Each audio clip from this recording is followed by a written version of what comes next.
बच्चों नमस्कार। कैसे हो आप लोग।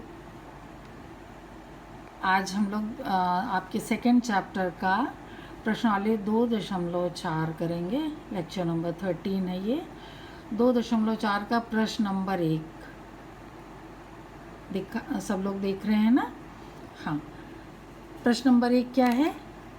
सत्यापित कीजिए कि निम्न त्रिघात बहुपदों के साथ दी गई संख्याएं उसकी शून्यक हैं।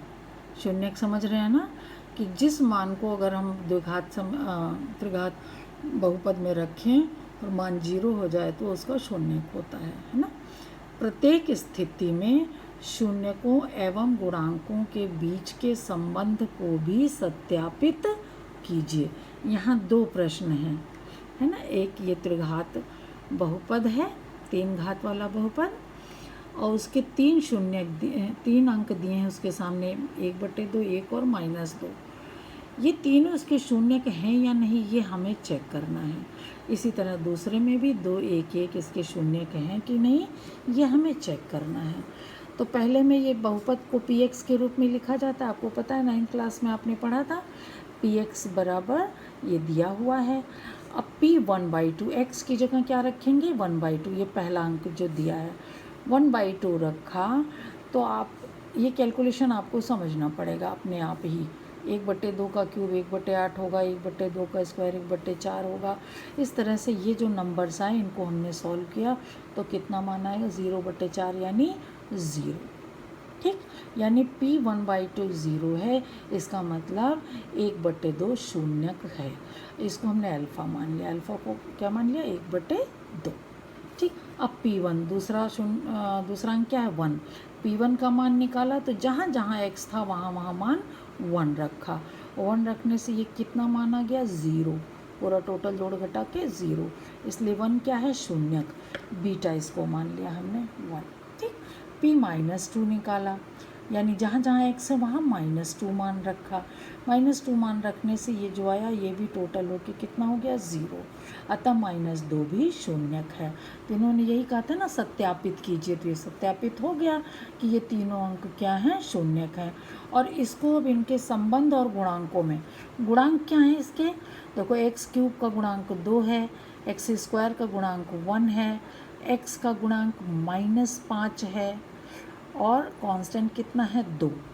तो आपको पता है कि alpha plus beta plus gamma बराबर -b/a। b क्या है x² का गुणांक और a क्या है x³ का गुणांक, यहाँ दिया हुआ है। a का मान 2 है, b का मान 1 है, c का मान -5 है x का गुणांक, और d का मान कितना है 2।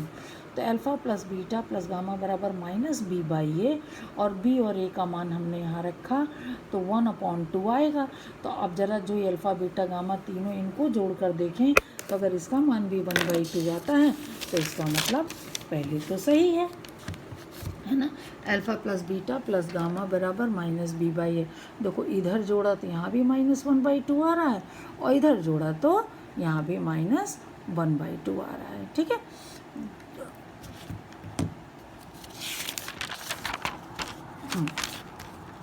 नेक्स्ट में देखें alpha beta beta gamma gamma alpha बराबर c/a ये है। तो अल्फ़ा बीटा गामा आपको पता है ये मान हमने रखा, इधर भी रखा तो इधर भी -5/2 आएगा, और x का गुणांक बटे x³ का गुणांक करेंगे तो ये कितना आएगा -5/2, यानी ये भी सत्यापित हो गया। अल्फ़ा बीटा गामा यानी तीनों का गुणनफल, यहाँ भी -1 है, और d/a जब निकालेंगे तो यहाँ भी -1, यानी गुणांकों और शून्यकों में जो संबंध था वो भी सत्यापित हो गया। इसी तरह दूसरे में भी है, दूसरे में 2, 1, 1 है, तो एक बार p2 निकाला, एक बार p1 निकाला और एक बार फिर p1 निकाला, क्योंकि 2 बार 1, 1 है, और तीनों स्थितियों में क्या मान आया 0 मान आ रहा है। इसका मतलब 2, 1, 1 ही क्या है इनके शून्यक हैं। अब इनमें संबंध निकालेंगे, alpha plus beta plus gamma -b/a होता है। हमने देखा कि -b/a का भी मान 4 आ रहा है और इसका भी मान 4 आ रहा है, यानी alpha plus beta plus gamma बराबर -b/a।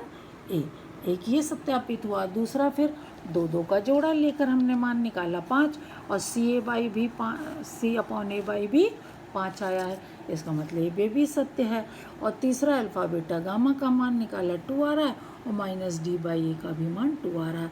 यानी यहाँ पर भी ये शून्यकों और गुणांकों में संबंध सत्यापित है। ठीक। अब प्रश्न number 2, alpha plus beta plus gamma भी दिया हुआ है, तीनों का गुणनफल भी दिया है और दो दो का पेयर भी दिया हुआ है। तो हमको त्रिघात बहुपद ज्ञात करना है। ये सूत्र अगर आप याद कर लेंगे तो एक लाइन का देखो प्रश्न है। X cube, x square, x की घात ए और एक्स की घात 0, 4 पद होंगे। देखो x cube, x square, x की घात 1 और एक्स की घात 0। पहला प्लस, दूसरा माइनस, तीसरा प्लस, चौथा minus. Plus minus plus minus चिन्ह लगेगा। और पहले के दूसरे पद में तीनों का योगफल है, तीसरे पद में दो दो के जोड़े का योगफल है और चौथे पद में अल्फ़ा बीटा गामा, और तीनों मान दिए हैं, सब्स्टिट्यूट कर दिया, आंसर आ गया। ठीक है ना।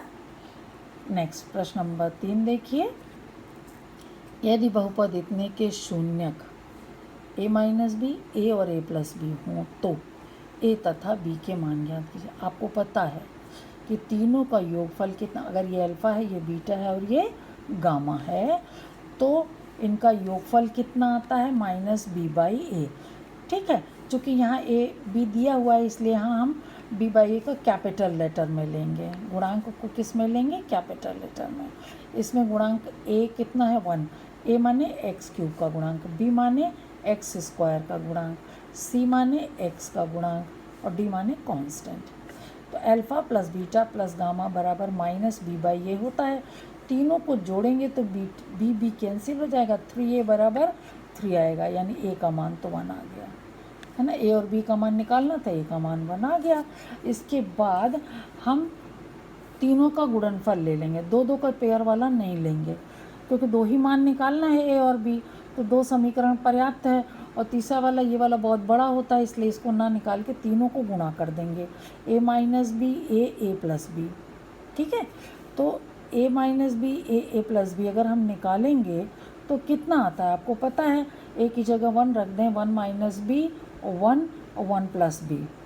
ठीक। तो 1 माइनस बी 1 प्लस बी क्या होगा, 1 square minus B square. A minus B A plus B का फॉर्मूला क्या होता है, ए स्क्वायर माइनस बी स्क्वायर होता है ना।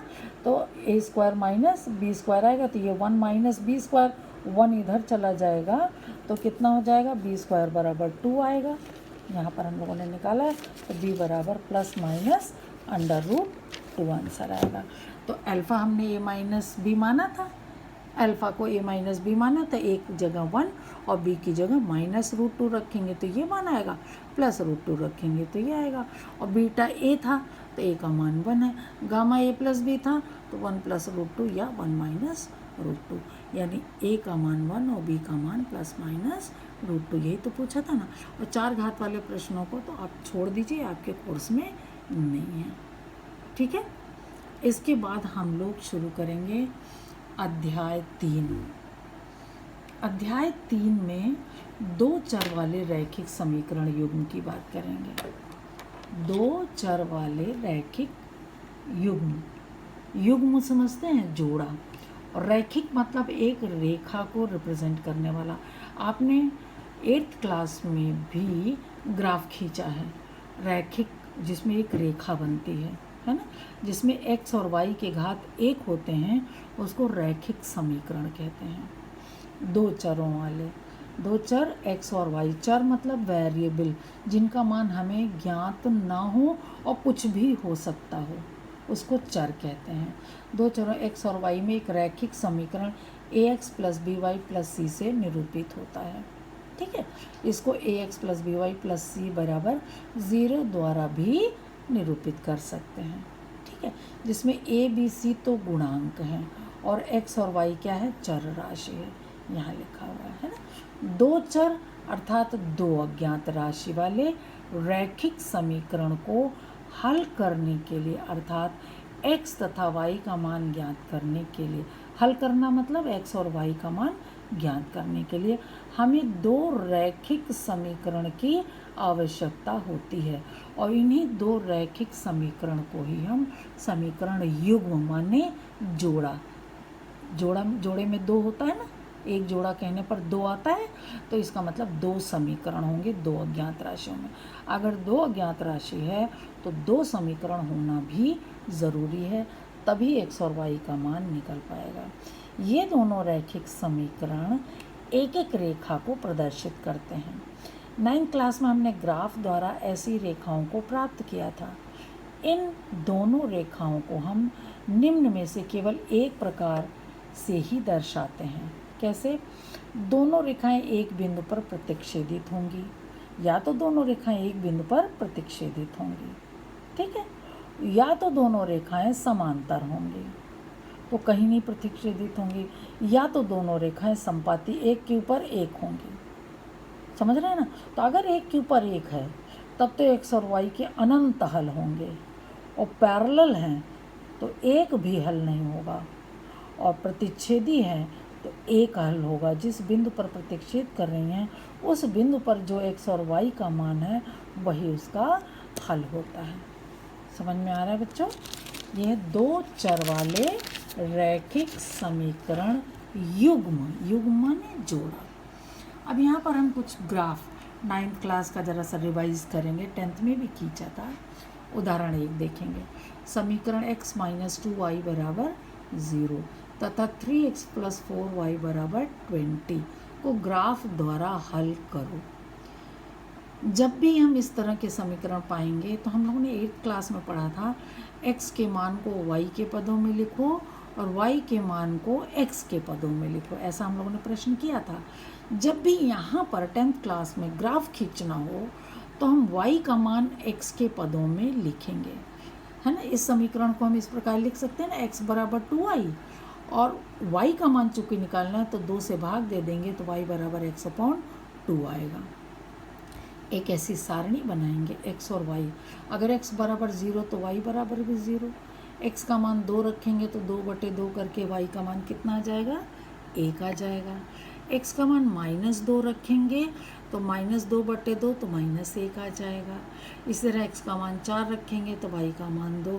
x के भिन्न भिन्न मान रखकर हम कई मान निकाल सकते हैं, तो कम से कम 2 मान तो आपको निकालना ही है, और ज़्यादा से ज़्यादा 3 मान, कम से कम 2 मान निकालना है। इसी तरह दूसरा समीकरण लेंगे, क्या है?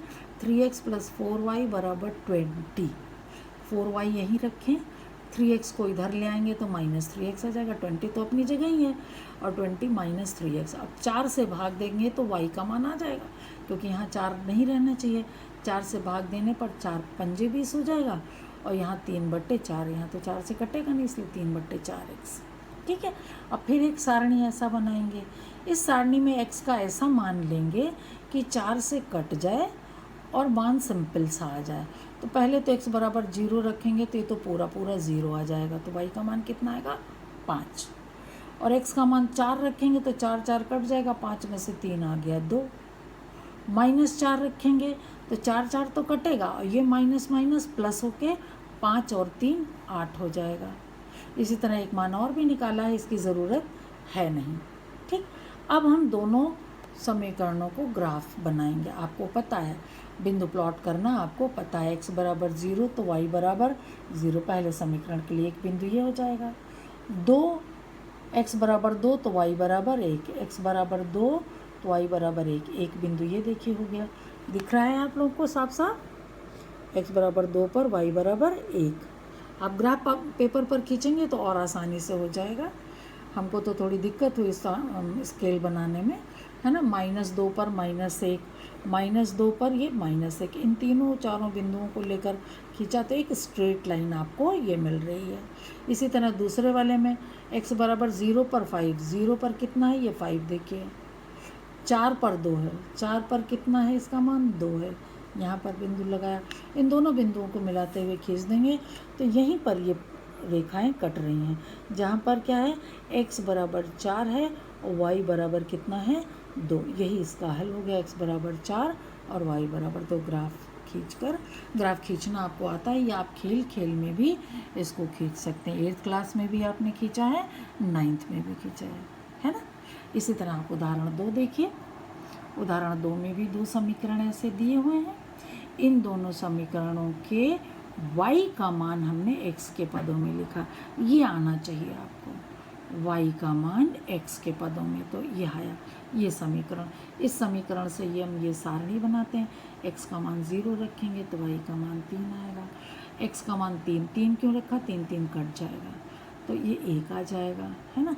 -3 रखेंगे तो भी ये कट जाएगा, लेकिन यहाँ प्लस हो जाएगा, 3 2 5। ये समीकरण 1 की सारणी हो गई। और समीकरण 2 को भी हम y के पदों में इस तरह लिखेंगे, है ना। और फिर इसके बाद ये सारणी बनाएंगे। x का मान 0, पहले तो 0 ही रखते हैं। 0 रखने से ये मान कितना हो जाएगा, 3। और चूंकि यहाँ 2/3 x है तो x का मान 3 रखेंगे तो ये 3 कट जाएगा, यहाँ क्या आ जाएगा 2, है ना। 2 और 3 में से 2 गया 1, -3 रखेंगे तो 5। आप देख रहे हैं जो मान यहाँ आ रहा है वही मान यहाँ भी आ रहा है। इसका मतलब दोनों एक दूसरे के ऊपर यहाँ हम देखते हैं कि दोनों रेखाएं समपाती हैं, अतः इसके अनंत हल हैं। अनंत हल है, जहाँ जहाँ बिंदु पर काट रहे हैं वहाँ तो ही है, और सब जगह, क्योंकि हर जगह काट रहा है तो हर जगह इसका हल होगा। ये बात समझ में आ रही है। इसको अपने हाथ से बनाइएगा और ग्राफ पेपर पर बनाइएगा तो ज़्यादा सही होगा। ठीक है बच्चों। नेक्स्ट आप देखते उदाहरण 3। उदाहरण 3 में भी आप देख रहे हैं 2 समीकरण दिए हैं। उन दोनों समीकरणों को आप देख रहे हैं, जैसे हम कर रहे हैं ऐसे ही आपको भी हल करना होगा, जिससे आपको पता चले, क्लियर दिख रहा है चीज़ ना, साफ आप भी इसी तरह हल करेंगे अपने फेयर नोट्स कॉपी में। ठीक, x + 2y - 4 = 0। इसको देखो y के पदों में किया तो क्या आया, 2 - x/2। x का मान 0, 2 - 2 मान रखा तो ये 3 मान आए। इस तरह नेक्स्ट में भी हम लोगों ने ये मान निकाला। और जब इसकी रेखाएं खींची तो दोनों रेखाएं देख रहे हैं पैरेलल आ रही हैं। पैरेलल रेखाएं किसी जगह कटती हैं क्या, नहीं कटती हैं। रेल की पटरियाँ कहीं कटती हैं, कहीं नहीं। 2 रेल की पटरियाँ जिस पर ट्रेन चल रही है कहीं कटती है, नहीं कटती है। तो 2 पैरेलल लाइन जब कहीं कटेगी ही नहीं तो कोई हल नहीं प्राप्त होगा। बात समझे ना। जहाँ जिसका कोई हल नहीं प्राप्त होता उसको क्या कहते हैं, असंगत कहते हैं। क्या कहते हैं, असंगत। अनंत हल वाला और एक हल वाला तो संगत युग्म संगत समीकरण युग्म कहलाता है। और ये क्या कहलाता है, असंगत। अभी आपको और भी मिलेगा, और भी प्रश्न आपको मिलेंगे जो आपको संगत और असंगत के बारे में पूछा जाएगा। हम इसके बारे में आपको डिटेल में बताएंगे। ये बात आपको समझ में आई या नहीं, हम जानना चाहते हैं कि आप लोग हमारे द्वारा दिए गए प्रश्न हल कर रहे हैं या नहीं। जो बता रहे हैं वीडियो उसको तो उतारने की ज़रूरत नहीं है, लेकिन जिस पार्ट का हम वीडियो बना रहे हैं उस वीडियो का नोट्स भी हम आपको भेज रहे हैं। एक बार आप लोग इस नोट्स को एज इट इज़ कॉपी में छाप लीजिए। छाप लीजिए का मतलब बिल्कुल कॉपी कर लीजिए अपने हाथ से। ये समझ लो हमने आपकी जगह फेयर नोट्स बनाए हैं, आपकी तरह ही हमने इसको फेयर नोट्स बनाया है, आपके लिए बनाया है कि आप जब भी चाहें हम इस नोट्स को आपको दे सकते हैं। और आपके मैसेज में जा ही रहा है आपके फ़ोन पर, तो आप इसको एज इट इज़ अपनी कॉपी में उतार लीजिए। और इसके बाद अगर कहीं कुछ नहीं समझ में आता तो फिर से वीडियो खोलिए, उसमें हमने जैसे समझाया है उसको समझिए। फिर भी नहीं समझ में आता है, जहाँ नहीं समझ में आ रहा हो तो जो मैंने मैसेज भेजा है, मैसेज कॉपी करके भेजा है, उस कॉपी में जहाँ नहीं समझ में आ रहा हो वहाँ निशान लगा कर भेजिए कि मैम इस जगह हमें नहीं समझ में आ रहा है, तो हम आपको उसको क्लियर करके बताएंगे। और कई बच्चे पूछते हैं, उनको बताते भी हैं, लेकिन मुझे सभी बच्चों का रिस्पांस नहीं मिल रहा है। केवल सुबह सुबह आप लोग good morning ma'am, good morning ma'am, good morning ma'am का मैसेज देते हो। मुझे गुड मॉर्निंग नहीं चाहिए। आप सबकी मॉर्निंग गुड हो, ये हमेशा मेरी तरफ से आशीर्वाद है। हमेशा मॉर्निंग भी गुड हो, इवनिंग भी गुड हो, आफ्टरनून भी गुड हो। ठीक है, आप जहाँ रहें स्वस्थ रहें, प्रसन्न रहें। लेकिन मैं प्रसन्न तब होंगी जब आप मेरे द्वारा भेजे गए सारे वीडियो को ध्यान से सुने और उस चैप्टर को खूब अच्छे से नोट्स बनाएं। आप देख रहे हैं मैंने नोट्स बनाए हैं, कलरफुल इसलिए कि आपको हर जगह दिखाई पड़े कि कहाँ क्या चीज़ दिखाया गया है। ठीक है, ओके बच्चों, थैंक यू। आशा है आप मेरी बात को ध्यान में रखेंगे। थैंक यू बच्चों।